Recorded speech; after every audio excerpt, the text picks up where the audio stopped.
Alright, let's set the scene here. I am sitting on the floor, and I have in front of me quite a few hobbies.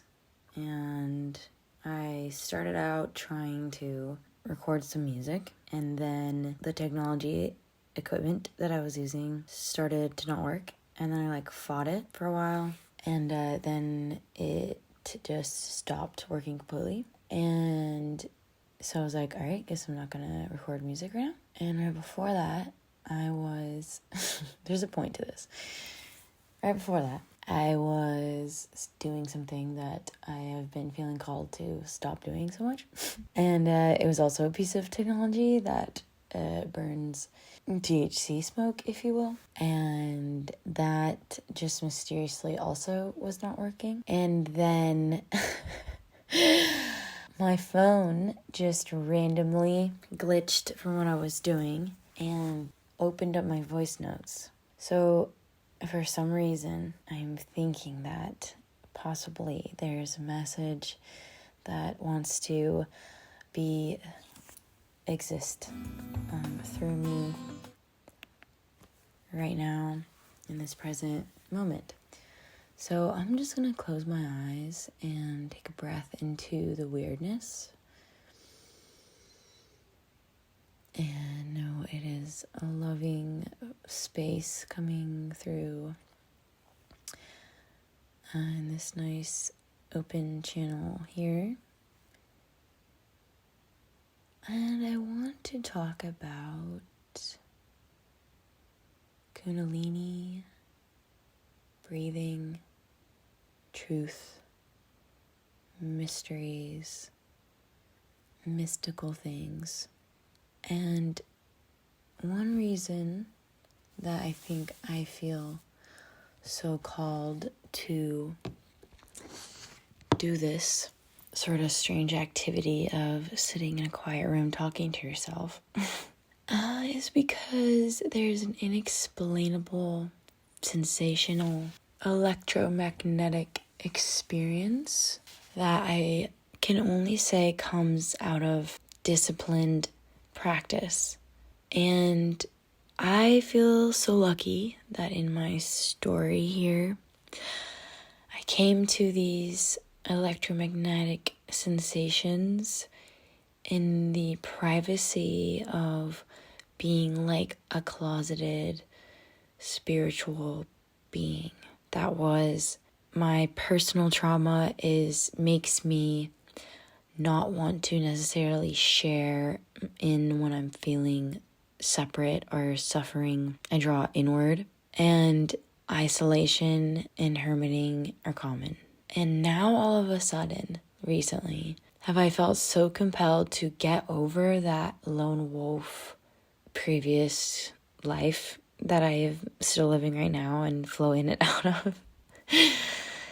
Because what I'm experiencing feels so good, amazing, and it comes and goes in waves, absolutely. But it's worth, I think, sharing about, because I notice in my day-to-day that there's a lot of pain, disappointment, a general misunderstanding of the body in its relationship to our minds and our lives and our experiences.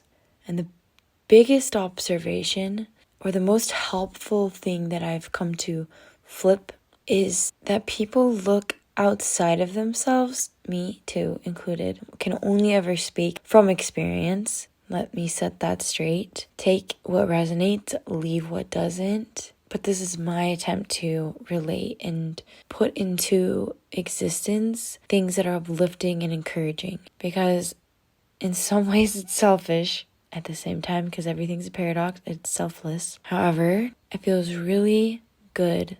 And when I say good, I mean really good. To invoke and invite the healing creator into your life. And that probably sounds a little bit strange, but this creation is essentially something that I believe everybody has the deep longing within them to understand just like I do.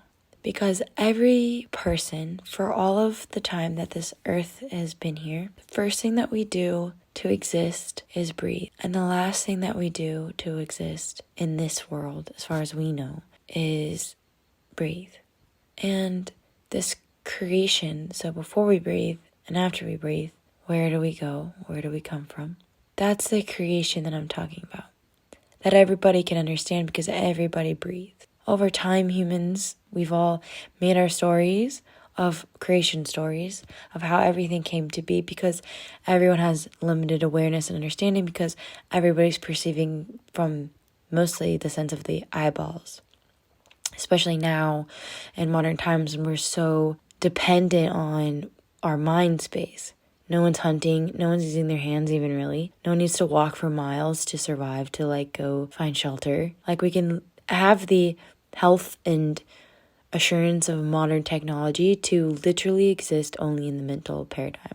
But there's this awakening happening where people are realizing that this is not bringing them true happiness, true bliss, true creative force. And it's because there's this disharmony with nature. Because nature is just being. Hurricanes are doing their thing. The little bunny on your walk also doing its thing. And that is all responding to the energy of this planet. They're not thinking necessarily like how we think in the logical space where we're problem solving constantly. And this is a really wonderful function of the human. That's why we have been able to evolve and expand and breed like crazy all over this planet. It's because this big brain exists, 12-pound bowling ball upon your vertebrae, we are able to have all this awesome modern technology. And I'm not complaining. I'm going to be able to record this right now without it. But there is a call and a return to being more in harmony with the planet, nature, biorhythms, electromagnetic fields. That's what the bunny is talking to. That's what the hurricane is moving along with. Energy. So if you've ever rubbed your hands together quickly, what happens? Heat. You created energy. So right now on the planet, there's a ton of energy and we're generating it because we are bunnies, the energizer bunnies, hyperactive. I was diagnosed with ADHD, and so I don't like to hold on to labels and names of things because then you manifest it further. So I've been really curious about this particular label, however, and the H part, and mind you, 80% of the world probably has been diagnosed with this, and it's considered like a disorder and a disease. Dis-ease. There's a lack of ease here. It's not that big of a deal if you don't let it. Disclaimer. I'm always going to be sassy, especially when it's involved with something I identify with or have identified with, so I feel like I can. Anyway, hyper means the opposite of hypo, low, hyper, high, and so attention deficit hyper disorder.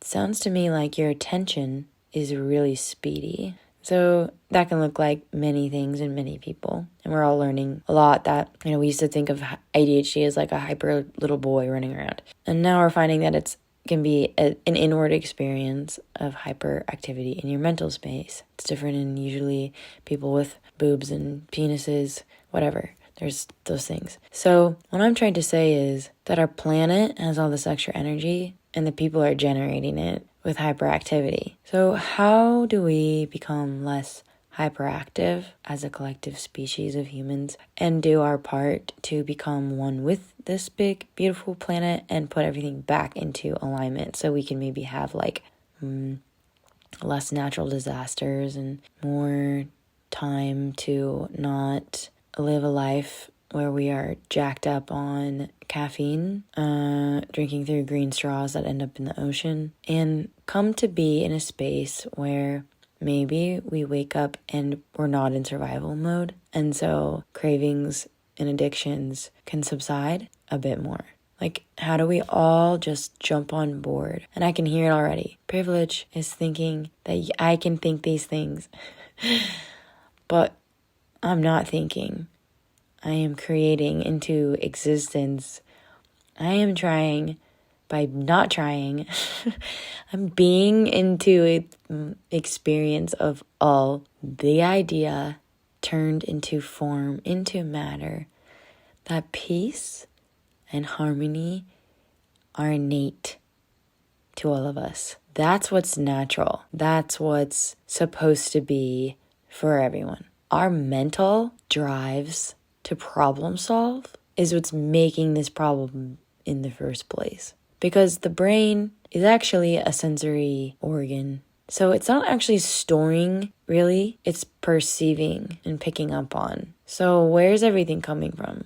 I like to think of it as like an iCloud in the sky. This is what like Carl Jung says about the collective conscious. So if you are this little frequency picker-upper brain channel, and you turn your channel to whatever you put into your eyeballs, your ears, your senses, that's dictating your reality because now it's in your brain.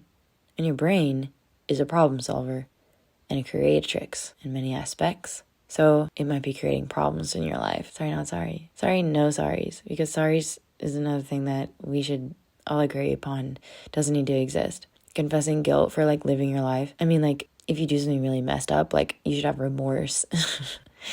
I'm just saying the like subtleties of like holding shame and guilt all the time. So I try to say thank you when I'm like being silly or like running late and I really and genuinely feeling like sorry.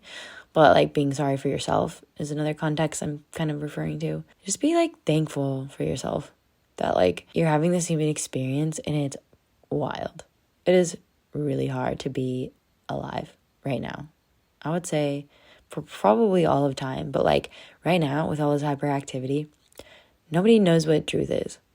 What is capital T truth? Like the truth. Like what all the wars are being fought over, all the things we're all disagreeing and being in disharmony about. What is the capital T truth? Because it seems to me that everybody that's in conflict thinks that they know that capital T truth. But how is that possible if every single person thinking that they have it is different than the other person that thinks that they have it? So where is it? Well, perhaps everybody thinks that they know what it is in their mind where we think. Because there is disharmony with the actual capital T truth, which is that there is this big iCloud connecting us all to something even greater and more beautiful that's actually in control, which is hard to believe when you're like looking at a fire coming at your house. You're like, yeah, right, God said, speaking from experience. And at the same time, you're looking at that fire or that disaster, whether it's your life or natural disaster. And there's still that bit of awe, that weird little quiet voice that's saying, everything's actually going to be okay. And this is happening for a reason. And you have choices right now. Do you want to start accumulating weight here and hold on to this story of doom and gloom and how everything sucks for you? Or do you want to just allow what's being perceived to just come through and know and trust and hope that you're being guided somewhere? And when times are tough, that perhaps even that, especially that, has a purpose. And if we practice trusting and surrendering, that maybe we can get closer and closer to that purpose. The yogis call it dharma. Pardon the howling wolf. Anyways, the yogis call it dharma. And I'm finding more and more that my dharma is to spread the good news. And the good news is that everything's going to be okay. And there is purpose for when you're not feeling like the world is for you. That's just growing you. That's just making you even more prepared for anything and everything.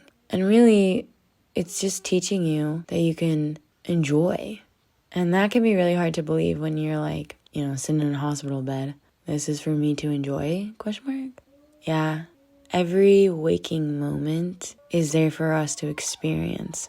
So whether you're in pleasure or pain or kind of annoyed that your dogs are dogging and your birds are birding, that nature is speaking up and calling you like these wild creatures. You are wild too.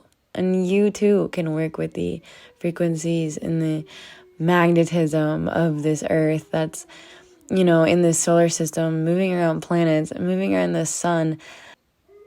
And here you are on earth, and the first thing you do is breathe, and the last thing you do is breathe. So maybe it's worth paying attention to that breath. That creation, that life force coming in and out of your lungs several times a minute, and we hardly pay attention to it, right?